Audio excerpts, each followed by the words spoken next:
বিসমিল্লাহির রহমানির রহিম। আজ আমরা অষ্টম শ্রেণীর গণিত বিষয় নিয়ে কথা বলবো।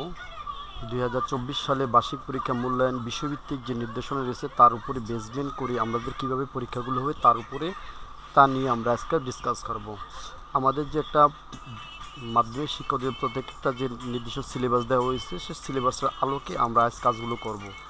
1 নম্বর পার্টে আমরা যে কাজটা করব সেটা আমরা দেখতে পারতেছি যে অভিজ্ঞতার শিরোনাম, অর্থাৎ ঘনবস্তুতে দ্বিপদী ত্রিপদী রাশি খুঁজি, ক্ষুদ্র সঞ্চয় ভবিষ্যৎ গড়ি, অবস্থান মানচিত্র, স্থানাঙ্ক জ্যামিতি, বৃত্তের খুঁটিনাটি, বাইনারি সংখ্যা পদ্ধতি, তথ্য বুঝে সিদ্ধান্ত নেই। এই কয়টা পার্ট থেকে আমরা যে জিনিসগুলো দেখব তার জিনিসগুলো আমরা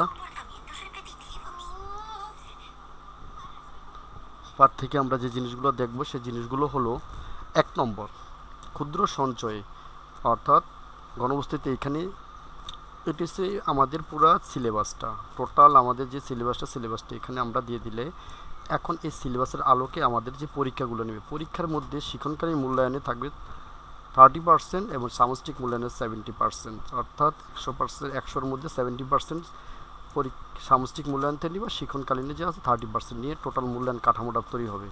তার মধ্য থেকে আমাদের কী জিনিসগুলো একটু দেখি। শিক্ষণকালীন মূল্যায়নের প্রশ্নের ধারা ও মান বন্টন, অ্যাসাইনমেন্ট, ব্যবহারিক কাজের উপর ভিত্তি করে নির্ধারিত কাজ 10 মার্ক, নমুনা প্রশ্ন, অষ্টম শ্রেণী গণিত পাঠ্যপুস্তক 145 পৃষ্ঠা প্রজেক্ট ওয়ার্কশিট অ্যাসাইনমেন্ট হিসেবে ব্যবহার করা যেতে পারে নমুনা 10 মার্কের জন্য।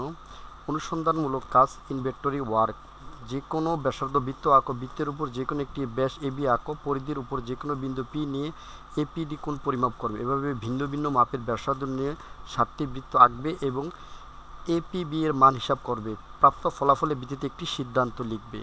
এই যে নমুনা কোশ্চেনটা দেওয়া হলো, এই নমুনা কোশ্চেনের উপর আছে 10 মার্ক। অনুসন্ধানমূলক প্রশ্ন 2 নম্বর, শ্রেণী কার্যক্রম পাঠ্যপুস্তক সন্নিবেশিত একক ও দলগত কাজের নমুনা ছক 10 মার্কার। অষ্টম শ্রেণী গণিতে পাঠ্যপুস্তকে 64 পৃষ্ঠার একক কাজটি শ্রেণী কার্যক্রম হিসেবে ব্যবহার করা যেতে পারে। এই 3টা কাজের উপরে টোটালি আমাদের 30 মার্ক। এটা হচ্ছে শিক্ষণকালীন মূল্যায়ন আইটেম হিসেবে নেওয়া যেতে পারে। সেক্ষেত্রে আমাদের শিক্ষণকালীন মূল্যায়ন আর সামষ্টিক মূল্যায়নের জন্য আমরা যদি তাকাই তাহলে আমাদের সামষ্টিক মূল্যায়নের প্রশ্নের মান বন্টন ও ধারা, অভিক্ষার ধরন, লিখিত যেটা মার্কগুলো হবে, পূর্ণমান 100 এবং সময় 3 ঘন্টা।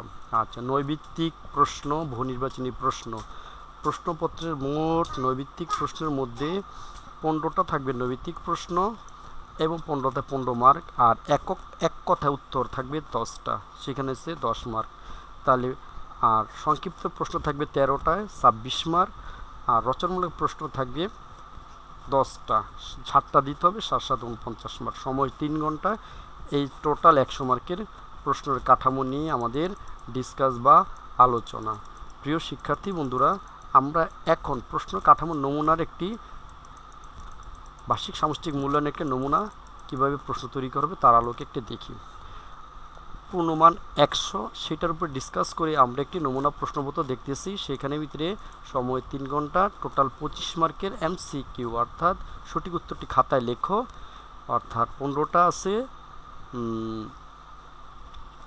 15টা প্রশ্ন আছে, অর্থাৎ সঠিক উত্তর নৈবিত্তিক, আর 10টা আছে এক কথা উত্তর। নিচে কোনটি সঠিক, এখানে আমরা যদি তাকাই নিচে কোনটা সঠিক, অর্থাৎ A cube plus B cube সাথে A plus B whole cube minus 3ac, minus হওয়ার কথা ছিল, এখানে প্লাস আছে, এটা ভুল। 1 নম্বরটা কি আছে, এটা এখানে একটা ভুল আছে, এখানে কি আছে, তাহলে এটা কি একটা ভুল। 2 নম্বরটা A plus B whole cube সূত্র A cube plus B cube minus 3ab into A plus B, তার মানে এটাও ভুল আছে। তাহলে 3 নম্বর প্রশ্নের দিকে যদি তাকাই তাহলে 3 নম্বরটা আছে A cube plus B cube A plus B into square minus A plus B, তার মানে কি 3 নম্বর প্রশ্নের উত্তরটা কি, 3 নম্বরটা উত্তরটা কি সঠিক, 3 নম্বরটা কী হবে সঠিক। ওকে। আচ্ছা, 2 নম্বর দিকে 12% মুনাফা কত টাকা, 3 বছরের মুনাফার 27270 টাকা হবে। অর্থাৎ এটাকে প্রশ্ন এককভাবে কাজ করে নিলেও আমরা উত্তরটা পেয়ে যাব। 3 নম্বর প্রশ্ন উত্তরটার দিকে যদি আমরা তাকাই, সেখানেও বলা হয়েছে 12% হার মুনাফা কত টাকা, অর্থাৎ এখানে P = NPR এর যে সূত্রটা আছে, সূত্রটাতে I = NPR সূত্র অ্যাপ্লাই করলে এখানে অঙ্কটা হয়ে যাবে। এত টাকা কেনে একটি ঘড়ি, কত টাকা বিক্রি 8% লাভ হবে, তাহলে 8% লাভ হবে, তার মানে এটাকে যে সুন্দর করে আমি যদি বলি 8% লাভে বিক্রয় মূল্য, তাহলে 100 টাকায় লাভ করে বিক্রয় মূল্য 100 টাকা, ক্রয় মূল্য 100 টাকা হলে বিক্রয় মূল্য 108 টাকা, 1 টাকা হলে 770 টাকা। এটা ক্যালকুলেশন করলে আমাদের একটা উত্তরটা চলে আসবে। নিচে কোন বিন্দুটা x অক্ষরে অবস্থিত? তাহলে x অক্ষরে অবস্থিত কত? এই যে একটা বিন্দু দেখা যাচ্ছে এখানে, সেখানে একটা বিন্দু আছে। আচ্ছা, বৃত্তের একই চাপের উপর দণ্ডমান কেন্দ্রস্থ কোণ এত হলে বৃত্তস্থ কোণ x ডিগ্রি হবে কত? এটা সম্ভবত 44 বা 22 ডিগ্রি চলে আসতে পারে। কোনো বৃত্তের অধিচাপ অন্তর্লিখিত কোণগুলো কি? সূক্ষ্ম কোণ। অধিচাপের উপর অন্তর্লিখিত কোণগুলো কি হবে? সূক্ষ্ম কোণ। কোনো বৃত্তের অধিচাপ অন্তর্লিখিত কোণ সূক্ষ্ম কোণ। তারপরে হচ্ছে বাইনারি সংখ্যাকে দশম ভিত্তিক সংখ্যা রূপান্তর করে কত হবে? এখানে ক্যালকুলেশন করলে তুমি অবশ্যই পেয়ে যাবে, হয়তো বা একটা মান, নির্দিষ্ট একটা মান হবে। অর্থাৎ এখানে 1 2 3 4 5 6, তাহলে 2 এর উপরে পাওয়ার 5 32, 32 এখানে আছে 2 এর উপর পাওয়ার 16, অর্থাৎ 47 বা 45 এরকম একটা মান বেরোবে। তারপরে হচ্ছে উৎপাদকগুলো প্রচুরক, প্রচুরক সবচেয়ে বেশি সংখ্যা কোনটা আছে সেটার দিকে টার্গেট করে আমরা দিয়ে দিতে পারবো। তারপরে 2 নম্বর পার্টের মধ্যে দেখা যাচ্ছে যে উৎপাদকগুলো গড় নির্ণয় করো, মধ্যক বাড়ি করে সংখ্যাগুলো মানের ক্রম অনুসারে সাজায় জোড় সংখ্যা হলে দুইটা সংখ্যার মধ্যমান নিয়ে দুইটা যোগ করে দুইটা ভাগ করে দেবো, যেটা হচ্ছে মধ্যমান। এত এত উৎপাদক বিশ্লেষণ করলে আমাদের একটা মান চলে আসবে। অর্থাৎ মিডল টার্ম করলে 3 দোকানে 6 minus 6x plus x minus, calculation করলে হয়ে যাবে। এত এত আকার একটি মেঝেতে ঢাকতে এত এত আকারে কয়টি মাদুর লাগবে? অর্থাৎ এখানে সে 5 আর এখানে 4টি বা 5টি মাদুর লাগবে দৈর্ঘ্য। আচ্ছা, এর পরবর্তী দেখা যায় x এর মান এত, y এর মান এত, এই মানের স্থানাঙ্ক একটা মান বের করে যাবে। এইভাবে আমাদের টোটাল 15টা মার্ক দেওয়া আছে। কটা মার্ক দেওয়া আছে? 15টা প্রশ্ন উত্তর। এখানে যে একটা মিলে যে 15টা প্রশ্ন উত্তর। এরপরে আমাদের 15 নম্বরের অঙ্ক থেকে আমাদের বলা হয়েছে যে BCD এই কোণের মানটা কত, এটা ক্যালকুলেশন করে কি বলা হয়েছে, তো সেটাকে আমরা ক্যালকুলেশন করে বের করতে পারি। এক কথায় উত্তর দাও। এখানে দেখো এক কথায় উত্তর দাও, এখানে আছে 1 মার্কের, অর্থাৎ প্রশ্ন আছে 10টা।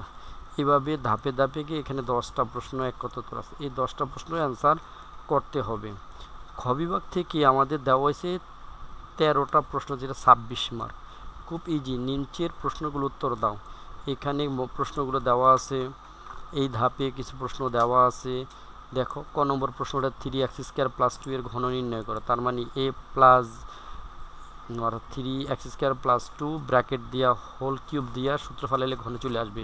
6% হার চক্রবৃদ্ধি মুনাফা 9000 টাকা 3 বছরের চক্রবৃদ্ধি মূল্য নির্ণয় করো। একটা বিন্দু আর একটা বিন্দু দেওয়া, মধ্যবিন্দু এত হলে b এর স্থানাঙ্ক নির্ণয় করে। খুব সহজ একটা অঙ্ক। এতকে কেন্দ্রবিষ্ট বৃত্তের ব্যাস 20 সেন্টিমিটার ও কেন্দ্র থেকে ব্যাস ভিন্ন জায়ের উপর এত দৈর্ঘ্য এত হলে সিডির মানটা বের করবে, অর্থাৎ ক্যালকুলেশন করে আমরা বের করতে পারবো। এখানে আবার একটা বাইনারি সংখ্যা প্রকাশ করো, অর্থাৎ আগে 10-এর বাইনারি করব, তার 0.752 এর গুণ দ্বারা বাইনারি করব। 12কে 2 দ্বারা ভাগ করব, ভাগ করতে বলতে অর্থাৎ বাক্সের যা থাকে, আর 7.5 2 দ্বারা গুণ করব, করে বাইনারিতে রূপান্তর করব।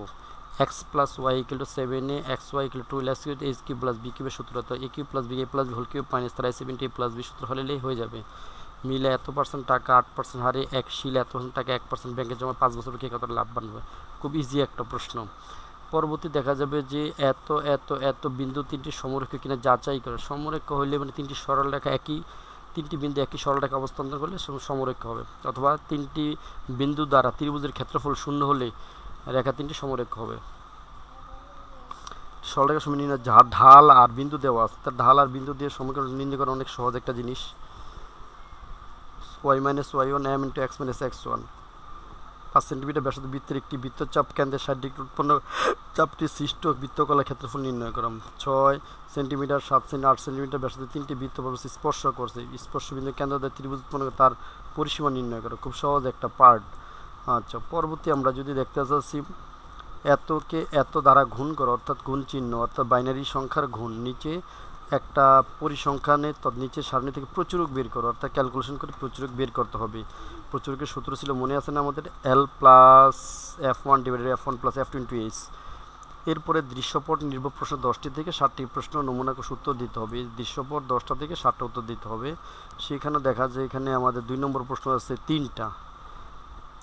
আচ্ছা, এখানে 3 নম্বর প্রশ্ন আছে 2টা, আমরা একটু ভালো করে দেখি।